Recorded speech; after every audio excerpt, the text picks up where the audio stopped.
सौभाग्यशाली गुरुमुख सज्जन मंडली, रामायण में वर्णन आया है कि श्री रामचंद्र जी से मिलने के लिए उनके भाई भरत जी जब अयोध्या से वन की ओर जा रहे थे, तब देवराज इंद्र ने ये विचार किया कि भरत जी का प्रभु से मिलन होने पर प्रभु श्री रामचंद्र जी कहीं अयोध्या वापस लौट गए तो देवताओं का हित अर्थात दैत्यों का नाश नहीं हो सकेगा। अतः उसने गुरुदेव बृहस्पति जी से प्रार्थना की कि वे कोई ऐसा उपाय बताएं जिसके करने पर भरत जी का प्रभु से मिलन न हो पाए।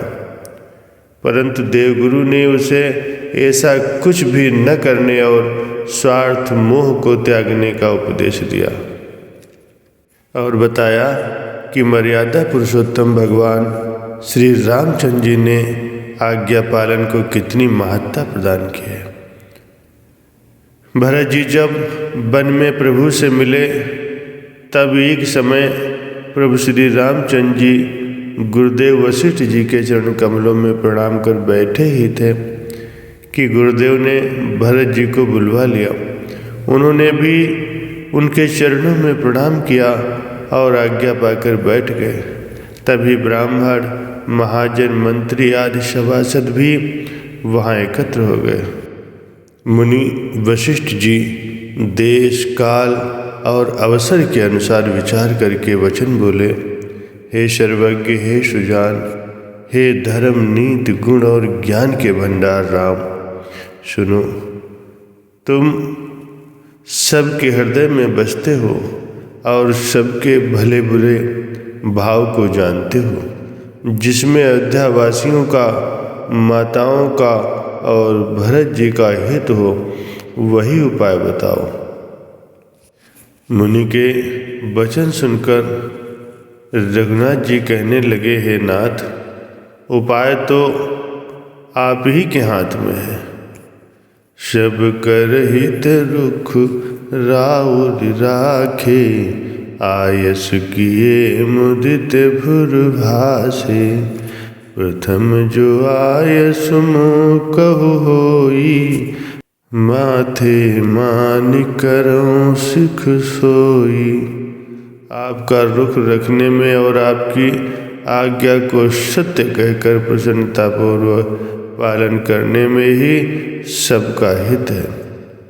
पहले तो मुझे जो आज्ञा हो मैं उसी शिक्षा को माथे पर चढ़ाकर पालन करूं। फिर हे गोसाई, आप जिसको जैसी आज्ञा करेंगे वो सब प्रकार से सेवा में लग जाएगा, अर्थात आपकी आज्ञा का पालन करेगा। मुनि वशिष्ठ जी कहने लगे, हे राम, तुमने सत्य कहा, परंतु भरत के प्रेम ने विचार को नहीं रहने दिया। इसीलिए मैं बार बार कहता हूँ कि मेरी बुद्धि भरत की भक्ति के वश हो गई है। मेरी समझ में तो भरत की रुचि रखकर जो कुछ किया जाएगा वो सब शुभ ही होगा। शिव जी साक्षी हैं। पहले भरत की विनय सुन लो, फिर उस पर विचार करो, तब साधु मत, लोक मत, राजनीति और वेदों का सार निकालकर वैसा ही उसी के अनुसार करो। भरत जी पर गुरुदेव का ऐसा विशेष स्नेह देखकर श्री रामचंद्र जी के हृदय में बहुत आनंद हुआ। तब वे बोले, जो लोग गुरु के चरणों के अनुरागी हैं, वे लोक में अर्थात लौकिक दृष्टि में भी और वेद में अर्थात पारमार्थिक दृष्टि से भी बड़े बड़भागी होते हैं। फिर जिस पर आपका ऐसा स्नेह है, उस भरत के भाग्य को कौन कह सकता है। सूर्य कुल रूपी कमल के सूर्य श्री रामचंद्र जी भरत जी की कई प्रकार से महिमा की। तत्पश्चात बोले, राख्यों राय सत्य मोह त्यागी, तनु परिहरऊ प्रेम अपन लागी। राजा दशरथ जी अर्थात पिताजी ने मुझे त्याग कर सत्य को जीवित रखा तथा प्रेम पड़ के लिए शरीर छोड़ दिया। उनके वचन का त्याग करते हुए मन में शोक होता है, उससे भी बढ़कर तुम्हारा संकोच है। उस पर भी गुरुदेव ने मुझे आज्ञा दी है, इसीलिए अब तुम जो कुछ कहो अवश्य ही मैं वही करना चाहता हूँ। मन प्रसन्न कर सकुच तज, कहो करो सो आज। सत्य संध रघुबर वचन, सुन भा सुखी समाज। तुम मन को प्रसन्न कर और संकोच को त्याग कर जो कुछ कहो आज मैं वही करूं। सत्य प्रतिज्ञ रघुकुल श्रेष्ठ श्री रामचंद्र जी का यह वचन सुनकर वहाँ उपस्थित सभी लोग सुखी हो गए। प्रभु ने भरत जी को धर्म धुरंधर तथा तन मन और वचन से अपना सेवक जानकर सब लोगों के सम्मुख इस प्रकार सांकेतिक भाषा में ये वचन कह दिया कि हम पिताजी के वचन को टाल नहीं सकते। प्रभु जानते हैं कि सेवक वही करेगा जो स्वामी की इच्छा है, परंतु कोई अन्य इस बात को समझ न सका। सभी लोग प्रसन्नचित्त थे कि अब तो भरत जी को जो भी प्रार्थना वे करेंगे प्रभु उसे सहर्ष स्वीकार कर लेंगे और वे तो यही विनय करेंगे प्रभु अयोध्या लौट चले। परंतु भरत जी ने सब प्रकार से विचार करके अंत में हृदय में यही निश्चय किया कि स्वामी की आज्ञा में ही कल्याण है। उन्होंने विचारा कि प्रभु ने प्रण छोड़कर मेरा प्रण रखा है। ऐसा करके उन्होंने मुझ पर अत्यधिक अनुग्रह और स्नेह किया है। तब भरत जी प्रभु को प्रणाम कर बोले, हे स्वामी, हे कृपा के सागर, हे अंतर्यामी, अब मैं अधिक क्या कहूँ और क्या कहलाऊँ। गुरुदेव को प्रसन्न और स्वामी को अनुकूल जानकर मेरे मलिन मन की कल्पित पीड़ा मिट गई। गुरु और स्वामी का सब प्रकार से स्नेह देखकर मेरी व्याकुलता मिट गई। मन में कुछ भी संदेह नहीं रहा है। हे दया की खान, अब वही कीजिए जिससे दास के कारण प्रभु के चित्त में किसी प्रकार का कोई विचार न हो। हे नाथ, आपके लौटने में सभी का स्वार्थ है। आपकी आज्ञा का पालन करने में करोड़ों प्रकार से कल्याण है। यही स्वार्थ और परमार्थ का सार है।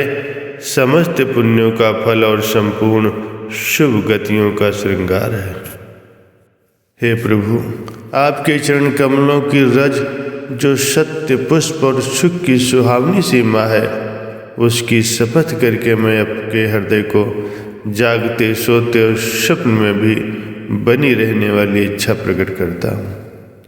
वो इच्छा ये है कि कपट, स्वार्थ और चारों फलों धर्म, अर्थ, काम और मोक्ष को छोड़कर स्वाभाविक प्रेम से स्वामी की सेवा करना और आज्ञा पालन के समान श्रेष्ठ स्वामी की और कोई दूसरी सेवा नहीं।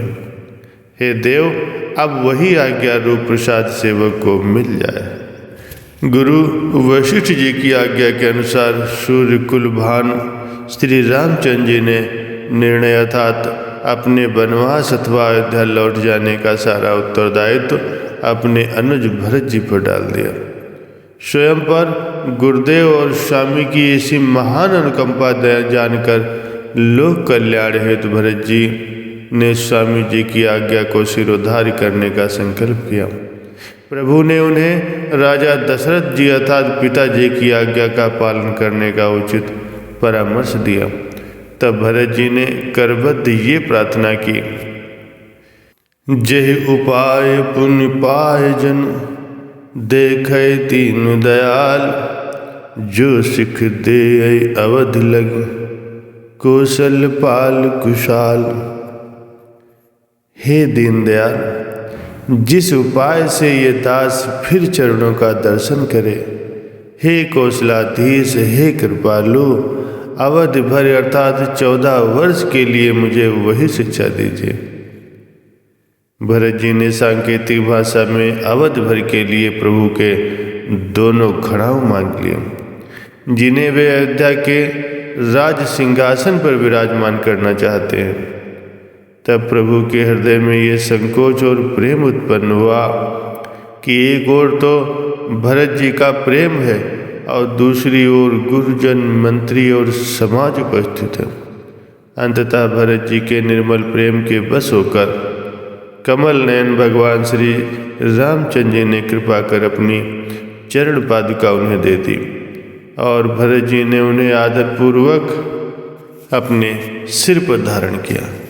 भरत जी ने हृदय में ऐसा विचार किया कि करुणा निधान श्री रामचंद्र जी के दोनों खड़ाऊं रघुकुल की रक्षा के लिए 2 दरवाजे हैं, शुभ कर्म करने के लिए 2 हाथ की भांति सहायक हैं और सेवा रूपी श्रेष्ठ धर्म का मार्ग दर्शाने के लिए 2 नेत्र हैं। ऐसे दुर्लभ आश्रय के मिल जाने पर भरत जी परम आनंदित हुए। उन्हें वैसा ही सुख प्राप्त हुआ जैसा कि सीताराम जी के अयोध्या में रहने से प्राप्त होता है। कहने का आशय ये है कि स्वामी की आज्ञा ही सेवक का धर्म है। संतों का वचन है कि गुरु और शिष्य वचन कर नाता, सो सेवक जिस वचन पछाता। इसीलिए गुरुमुखों को ही प्रभु की भक्ति का उचित ज्ञान होता है, क्योंकि वे आज्ञा की परिधि में रहकर भक्ति करते हैं। महापुरुष श्री गुरु अमरदास जी महाराज जी फरमाते हैं कि भाड़े ते सब सुख पावे, अर्थात आज्ञा पालन से ही सारे सुखों और शांति की प्राप्ति होती है। अतः सद्गुरु की आज्ञा का पालन करना ही सेवक का परम कर्तव्य है। हम सब सेवक जन अपने श्री सद्गुरुदेव महाराज जी के परम पुनीत चरणार बिंदों में करबद्ध यही विनम्र प्रार्थना करते हैं कि हे सद्गुरु, आप हमें श्री आज्ञा का पालन करने की सद्बुद्धि दो। हमारे सिर पर आपका वरद हस्त सदा बना रहे। हे दीन बंधु, शरणागत रक्षक, कभी भी हमारी परीक्षा मत लेना। हम अपनी सामर्थ्य से उत्तीर्ण नहीं हो सकते। आप करुणा के अवतार हैं, दीनों पर दया करने वाले हैं। हम आपके अबोध बालक हैं। आप हमारा हाथ पकड़कर हमारा कल्याण कर देना। हम आपकी दया दृष्टि की भिक्षा मांगते हैं। हे स्वामी, दया करो। बोलो जयकारा बोल मेरे श्री गुरु महाराज जी की जय।